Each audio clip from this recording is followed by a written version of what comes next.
USAID, as I've been talking about online here today, clearly the mothership of censorship. I want to talk about the fact that if you go back to before Elon Musk bought Twitter and turned it into X, I would get to about 10,000 followers. And boom, I think, man, I'm starting to get there. Boom, I'd go back to 7,000. I mean, this cycle went on for years. I get up and boom, I get knocked back down. That is until Elon Musk bought Twitter and turned it into X. Since that time, I've gone up almost 7 times in followers. I'm heading toward 45 and 50,000 followers on X right now. Thank you in part to you, which I appreciate, but it's because I'm not getting swatted down anymore. And I've learned it's all about USAID. And this is just the tip of the censorship iceberg, but it's an important one. On Facebook, over the last 30 days, I've picked up 30,000 followers. Think about that. Since Mark Zuckerberg said, hey, we're going to change things around here, we're going to make it a little bit different, I'm up 30,000 followers on Facebook. Do you think that's a coincidence?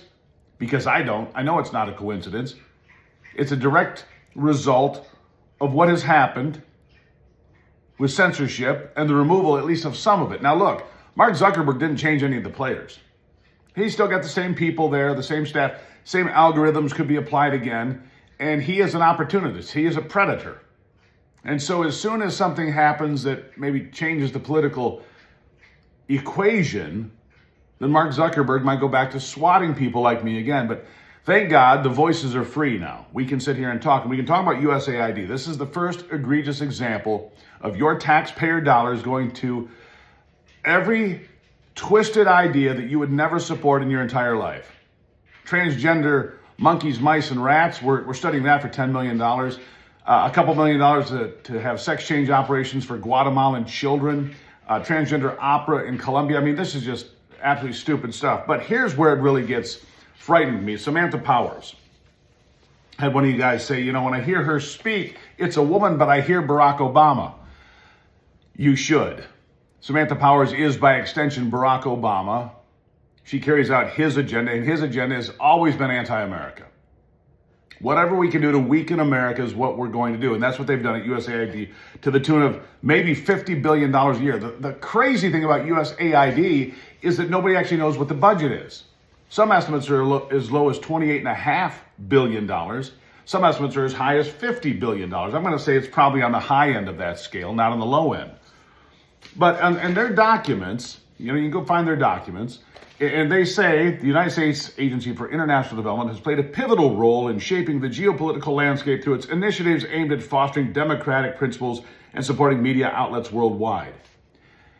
They have supported media outlets worldwide. They've trained reporters. Think about how frightening that is. USAID has actively trained reporters, which means they have trained and conditioned and groomed reporters to be anti-capitalist, anti-Western civilization, anti-America. That's what they have been. It's what they've spent your money on. Voice of America, anti-American. NPR, PBS, clearly wildly to the left. And I would suggest, again, anti-American.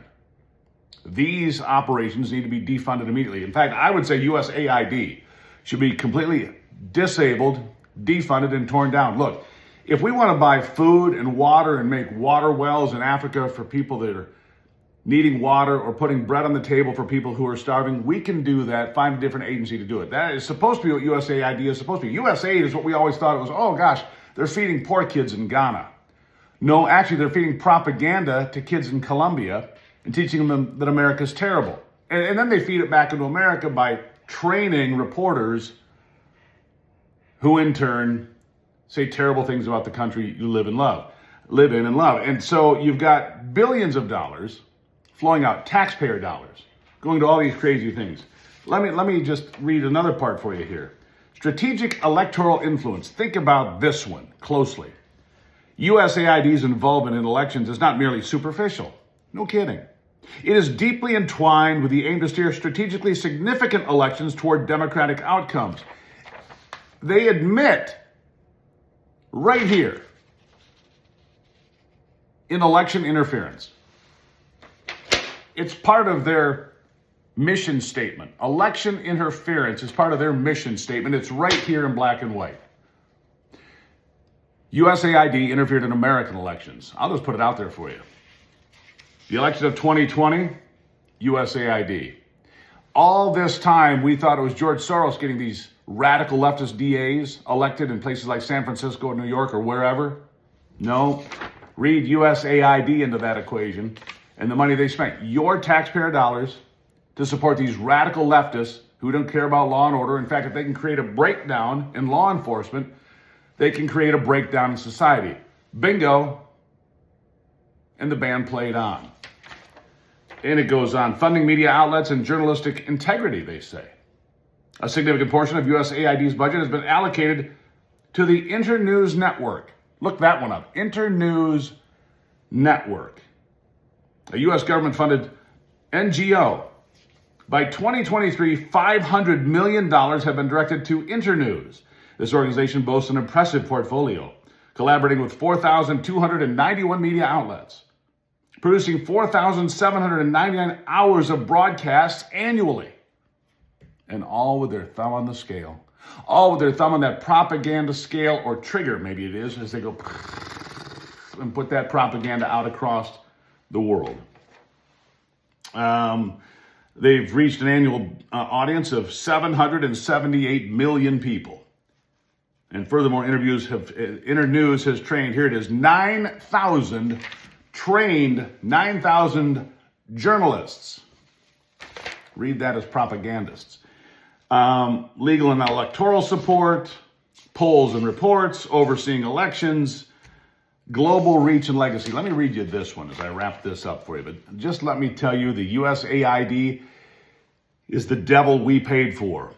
They funded NIH. They funded Wuhan. They funded transgender monkeys, rats, and mice. It is insane. The global reach of USAID's initiatives is undeniable.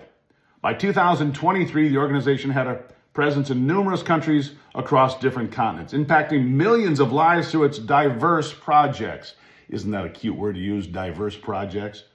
The legacy of USAID's electoral and media support initiatives will likely be a subject of debate for years to come. You got that right. You're damn right.